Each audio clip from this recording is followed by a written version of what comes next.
AP Nandyal జిల్లా శ్రీశైలం మల్లన్న ఆలయానికి భక్తులు పోటెత్తారు. శ్రావణ మాసం 4వ సోమవారం కావడంతో ఆలయానికి అధిక సంఖ్యలో భక్తులు తరలివచ్చారు.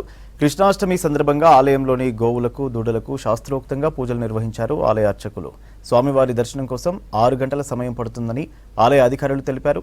భక్తులకు ఇబ్బందులు తలెత్తకుండా అన్ని ఏర్పాట్లు చేశామన్నారు.